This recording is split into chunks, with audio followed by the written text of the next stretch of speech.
Good day, and welcome to the WISA Technologies Q3 Results and Business Update.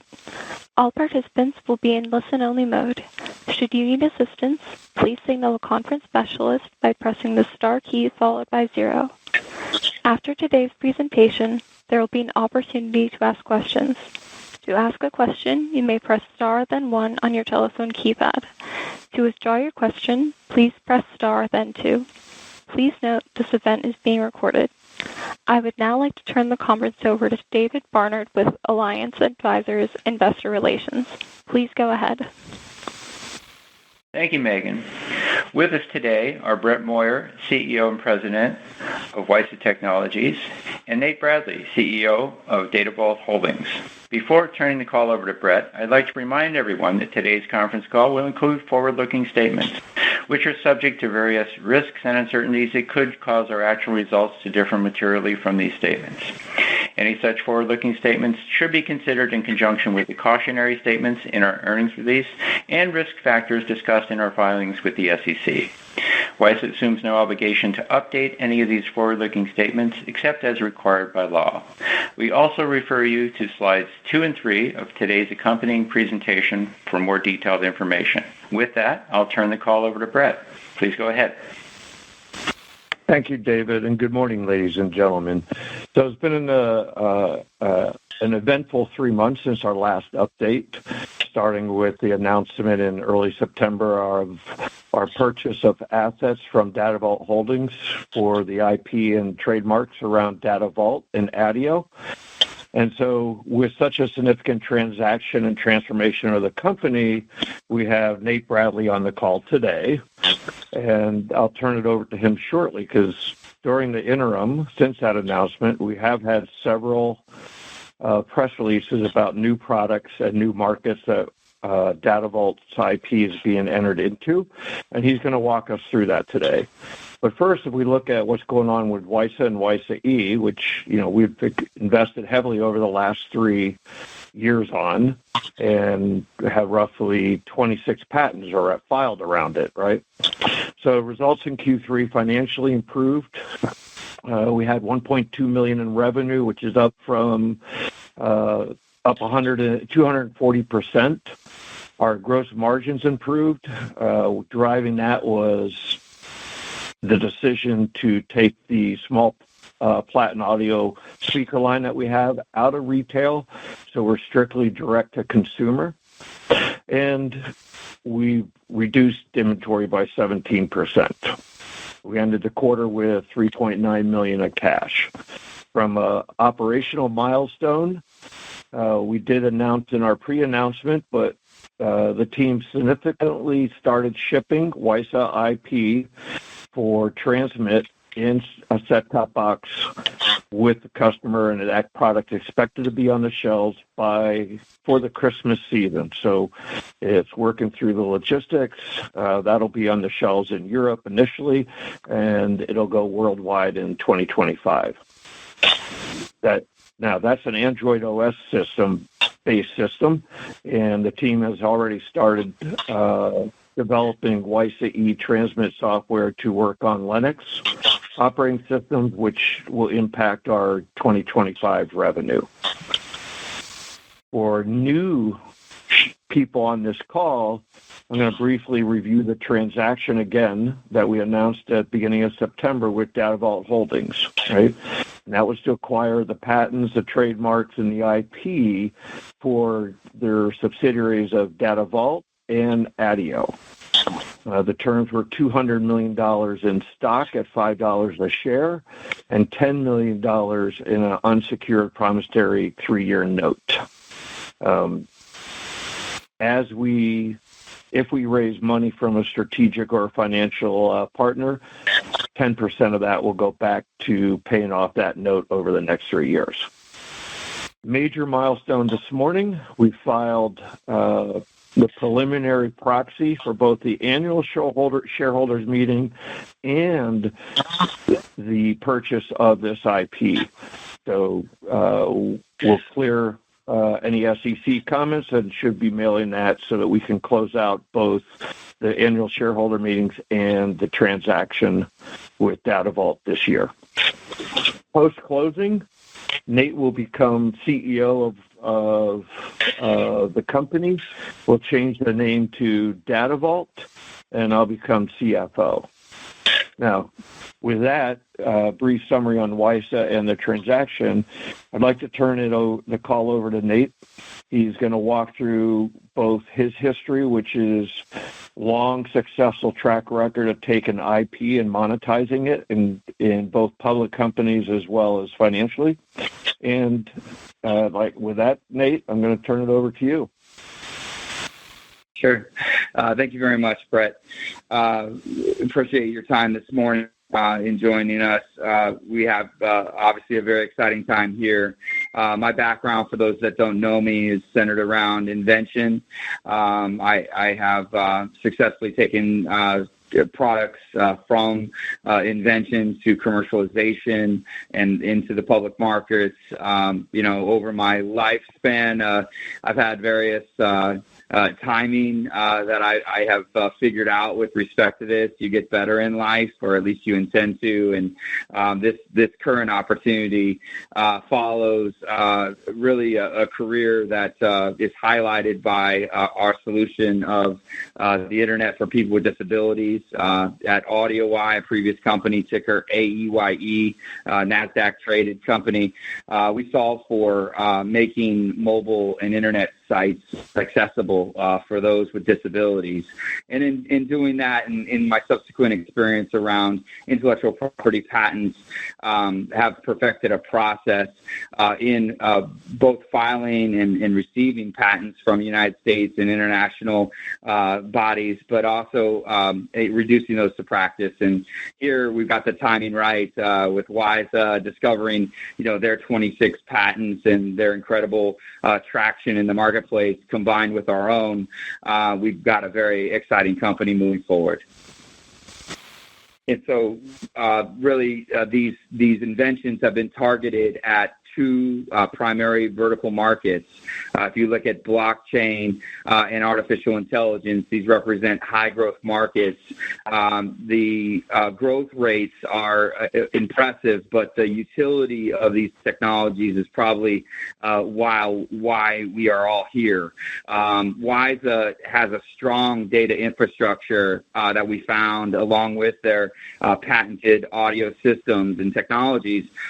We have a blockchain and artificial intelligence play at DataVault that is harnessed in our flagship technologies, DataVault and ADIO. ADIO is really the overlap that we have with WiSA, and why we're so excited about the collaboration is that we have an ultrasonic technology, a system that uses quick response, mobile quick response technology that rides over sound. Think of it like an invisible QR code. We have the ability to, over these ultrasonic anchors, deliver data and connect real-world objects with their virtual counterparts in meta form. And so this is where we enter into the DataVault systems, but the benefits of this ADIO platform allow us to perfect systems in events and venues. We have a number of pilots under our belt and just completed one in the MMA space over this past weekend where we proved a model that had a very high visitor engagement, improving upon what we did last year with the Katy Perry concert at Resorts World. We've also deployed this at the largest convention center, the largest casino floor in America, the Live Golf Tour. We've been on MMA fights. We've been at Art Basel. We were the first to arrive there with NFT technologies. So we have a number of big event venue pilots under our belt, including Major League Baseball, where we proved an ability to use these ultrasonic sounds to get significant significant increases in mobile response and mobile marketing at these venues. We've also perfected an ad network over these networks that we've patented and perfected with respect to its high margin delivery of advertising data to consumers. So working with some of the largest event venues, we've been able to perfect these systems and also work with WiSA to hone these technologies to control better our ultrasonic signals. Using WiSA technologies, we can make spatial and other very specific tuning available on site at these venues. I'd also point out that our technology goes over broadcast. So it's a very successful technology that first it addresses an event venue, but can also be broadcast for the out-home audience, which is a significant breakthrough. If we go to the next slide. We've also announced the ability for us to harness data in its most consumable forms. We have launched a HoloVision DV Holo that uses holographic technology, can take data assets and convert brand and data assets into visual experiences that are human-like. We've been able to take the name, image, and likeness of individuals and provide now a display that's connected to our data vault and our ADIO systems that allow for monetization.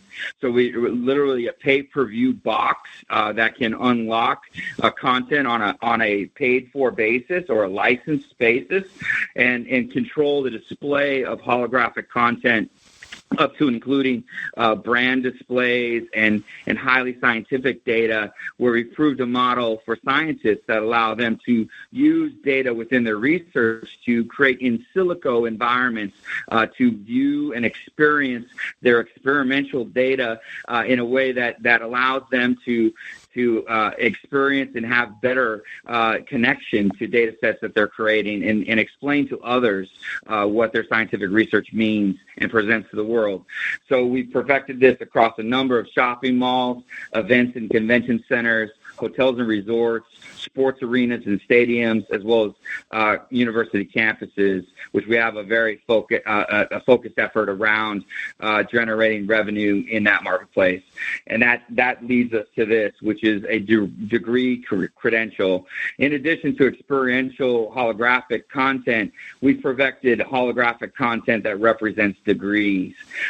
College degrees, bachelor's, master's, and doctoral can be delivered in a very high quality and experiential coin that is issued to the graduate, and it can be used in a format that our ADIO tones provide for a signal that can be confirmatory of a degree credential, meaning that a utility coin is issued to the graduate. That coin has within it audio technology that we've patented called ADIO. And when you play that ADIO tag, it can literally confirm with that college and university the credential itself. Things like transcripts and other assets of data can be conveyed using that same technology. So we're extremely excited about this. It's a great productization of the combination of our acoustic division and our data division. It productized down to our clientele, and we proved this at Arizona State University, working with their Luminosity labs to cut our teeth and get all of the necessary data arrangements made within that university so that we're able to issue coin in a way that is passive to the university. They simply do what they are doing normally, and we're delivering a Web3 credential on top of that. That is a revenue center for the school. Certainly for us, it's a focal revenue center to prove the data vault and ADIO models in the marketplace, and in this one, a highly scalable vertical market where every graduate is developing revenue for our company in the form of this coin, which is also saving the college and university money. It's actually generating revenue on top of the money they save. And these protective credentials represent a Web3 systems integration and a revenue generation that's never existed before. So we're very excited about this. I have a focal effort, and we're knocking down a number of known brands. We've also announced our collaboration and work that we're doing with scientific laboratories. We have perfected a supercomputing software application of Data Vault where we index data no matter how large the repository. Our national laboratories having amongst the largest data repositories outside of our federal government, and some of them owned and controlled by the federal government's agencies. And what we are able to do with respect to this data asset is to develop an index. Our software is a Web3 utility that's not storing the data of our customers, but it's characterizing it. It's this new meta layer. And at that meta layer, we can function as a librarian, an indexer. Think of it of the Dewey Decimal System of data assets. And we're able to then also provide a value layer. We can understand how much data costs to create. We can understand the value of data and how much it represents in the marketplace. And most importantly, we develop technologies that allow us to monetize data on behalf of our clientele. And by doing that, we've perfected a system that allows national laboratories to share data, to funnel data into the other systems while also being remunerated for the cost of data and the creation of data. And this is a breakthrough in scientific research. Our Data Vault has also perfected a system, as I showed with the holograms, to view scientific data in experiential ways that help scientists collaborate and communicate their scientific objectives. So we're very excited again about this initiative. We do have a focal point here on the East Coast where we're developing this strategy with a leading laboratory. So if we go to the next slide. Our data technology, really in synopsis, we have a history of proven success with our team. We've taken IP portfolios that were much smaller than that we have here at Data Vault and WiSA, and we've perfected that into commercial operation. We're both technologies in that same position now. We happen to meet at that inflection point and increase each other's value as we've learned to use WiSA's technology. We've also looked at their IP assets and ours together and what that means to the market space. We have a combination of 67 patents. That'll be 100 patents going into the mid part of next year. As we get issuances, we're filing continuations and continuations apart, and we've been meeting as engineering teams to combine our technology stacks and find these acoustic connections to data and Data Vault monetization, which we're perfecting. You have also high margin licensing models that are congruent at Data Vault and WiSA. We have a high performance computing software licensing strategy. We've also leveraged that across sports and venues and our biotech and education, fintech, real estate, healthcare, and energy sector clientele, where we've looked at the effect of that AI and blockchain combination using Web3 in total addressable markets that are expansive in those cases. So automation, technology utilization across big bang opportunities where we unlock inside the scale of our clients. And so we're doing that across a number of acoustic and data initiatives. We have traction with these clientele that are household names, large brands that have adopted and trust our company and our technologies to bring forth a number of revenue generating strategies. So this is our outlook going into 2025. And really with that, I will conclude my comments. Thanks, Nate. So with that, operator, we'll open up the call for questions. We will now begin the question and answer session. To ask a question, you may press star then 1 on your telephone keypad. If you are using a speakerphone, please pick up your handset before pressing the keys. If at any time your question has been addressed and you would like to withdraw your question, please press star then 2. At this time, we will pause momentarily to assemble our roster.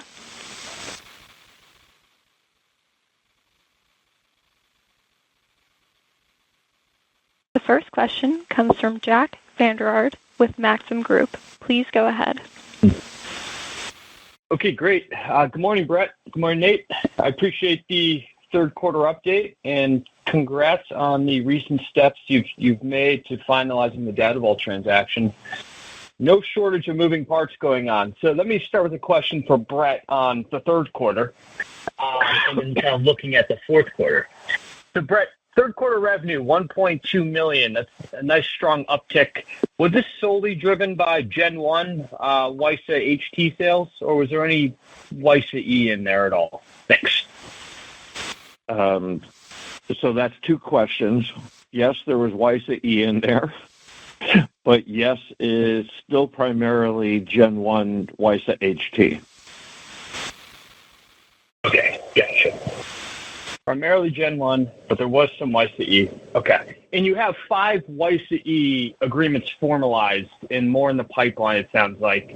Can you just remind us do you have any initial expectations for WiSA E in this fourth quarter? Like, will it ramp up a little bit from the third quarter here? And then if you could just remind us of your kind of 2025 WiSA E expectations. Okay, so we haven't done any guidance on 2025, but we will say that WiSA E related revenue will have a significant uptake in Q4 versus Q3. Okay. Gotcha. That's helpful to know. And then it sounds like just intuition-wise and just obviously more time with the WiSA E brands rolling out. Sounds like 2025 will, no guidance, but will further ramp, obviously. Okay, so good. And one other point, Brett, in the third quarter here, your gross margin did recover. Do you expect? I think that kind of the WiSA HT Gen 1, the gross margins they can be around 30% on a unit basis. Is that still a fair assessment, or is there any lumpiness to the gross margins? It's fair on WiSA HT to model 30-35%. It is. I would anticipate as you go forward with both WiSA E kicking in with NRE charges, WiSA E being a software license for transmit and royalty payments, that as you model out through 25 and 26 and we bring in the software licensing out of DataVault, to have significantly higher gross margin percentages. Okay, great. That's helpful color. Maybe I'll switch gears. A couple questions for Nate. Hey, Nate. So there are clearly many moving parts in a lot of recent developments. You guys have, I've been tracking your press releases. On the DataVault side, maybe can you just walk us through just a couple of the near-term monetization drivers you're most focused on or think are the most meaningful as you enter 2025? You've covered a range of examples and a range of partnerships, audio and Hypervision and VerifyU. Can you just touch on some of the specific ones that you see as the most likely or the most meaningful monetization drivers as we head into next year? Yeah. So yes. So on the two DataVault and ADIO, sports entertainment venues, live events,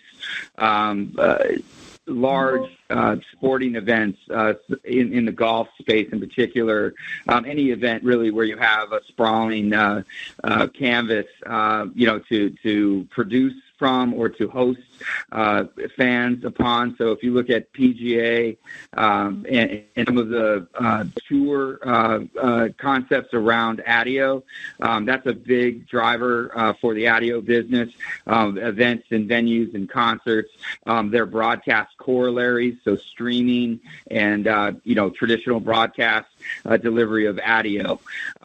So that all is handled in ad network, so it has a traditional kind of monetization. Think of a complex technology, but very simplified in its operation and in its creation of revenue around ad network. So a very complex technology that gets very consumable in how it's productized and brought to market. So an ad platform, ADIO, across venues, sports, entertainment.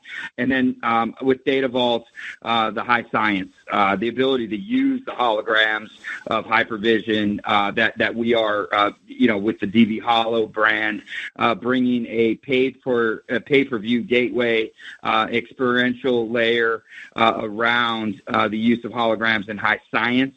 So that's using scientific data that we proved and showed at an exhibit at the Digital Twin Institute, that we were able to show a plant being grown off of the data into it. So you feed a sun cycle into a seed. You feed nutrients and you feed other data sets into an object that has a genome that is mapped, and you can grow that seed right in front of you into a plant rather than waiting 6 months. And so this is a strategy where we use data to display. We've proven it in one of the hardest use cases, but it has application downstream in much easier to understand, easier to implement things such as looking at a car or looking at a building, looking at things in 3D that are driven by data. Our ability to inspect them and to trust what we're seeing is accurate through the Data Vault. So that's where anchoring and other assets come in. So we're going to focus on that high science laboratory setting in monetizing data as an index and data as a value. And downstream from that effort, colleges, universities, other commercialization efforts of Data Vault that will start to emanate. All of that, again, as ADIO is focused on an ad network, Data Vault is focused on an exchange.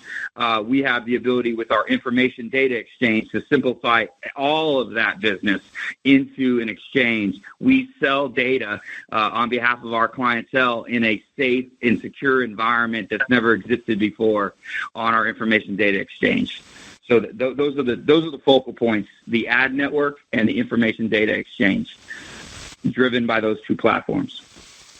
Excellent. No, I appreciate that's helpful color. And maybe let's go one step further there. So on the Data Vault and kind of creating digital twins side of the business, how do you actually monetize it then? Will this require contracts to be announced, signed, or is this more of just is this like a live marketplace where end customers can actively go on and purchase data from you guys, or is this what kind of visibility will an analyst be able to see, I suppose? Will there need to be a contract that's announced or more partnerships? That would just be helpful color.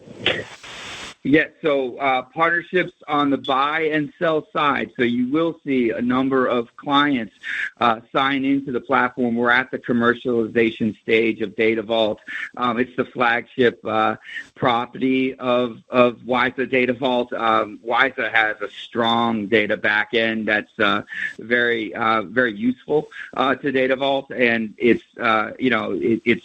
function for us like sonar, bringing data back to the Data Vault, through the ultrasonic technology of ADIO. But the monetization, to answer your question, on the information data exchange, you could expect a 70-30 split, 30% of a yield of a trade. Think of it as 15% buy side, 15% sell side interest in that data set comes back to our company. So a 70-30 split, 30% coming to Data Vault, 70% in the pocket of our client, where we've taken, like Bloomberg does, a terminal, and we have a virtual meta terminal that we turn up for our clients called Data Vault.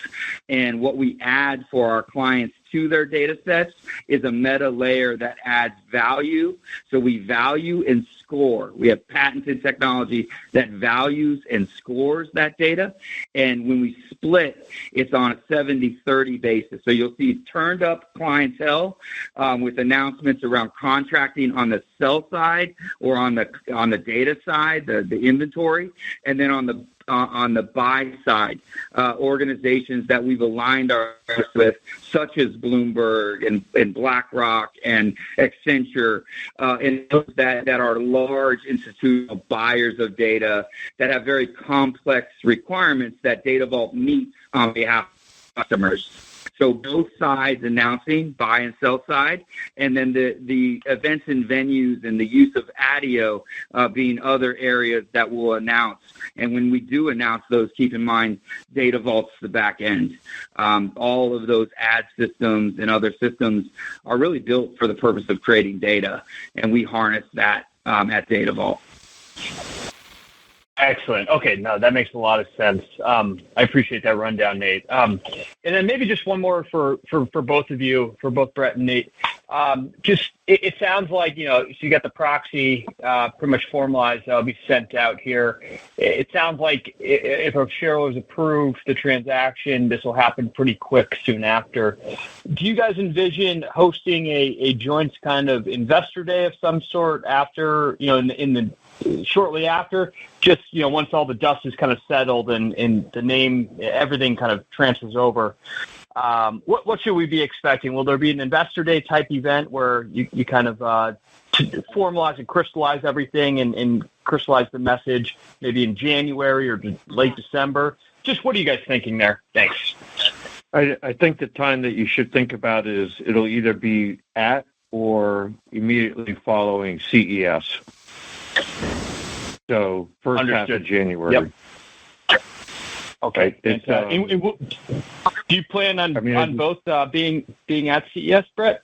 Showing off both technologies? I know WiSA's had a strong presence there in the past, obviously. Yes. Fantastic. Both there. All right. Both Nate great. and I, both technologies, both teams. Fantastic. I think that's it for me for now. There's a lot going on. I look forward to watching you guys execute. Good luck. Thank you. Thank you. This concludes our question and answer session. I would like to turn the comments back over to Brett Moyer with WiSA Technologies for any closing remarks. Yeah, so, I think clearly to quote Jack, there's a lot of moving parts, but it is a very exciting combination of IP that we've acquired. I think those teams are looking forward to executing this out and watching revenue grow as we come into 2025. And with that, I'd like to thank everybody for joining the call this morning. The conference is now concluded. Thank you for attending today's presentation. You may now disconnect.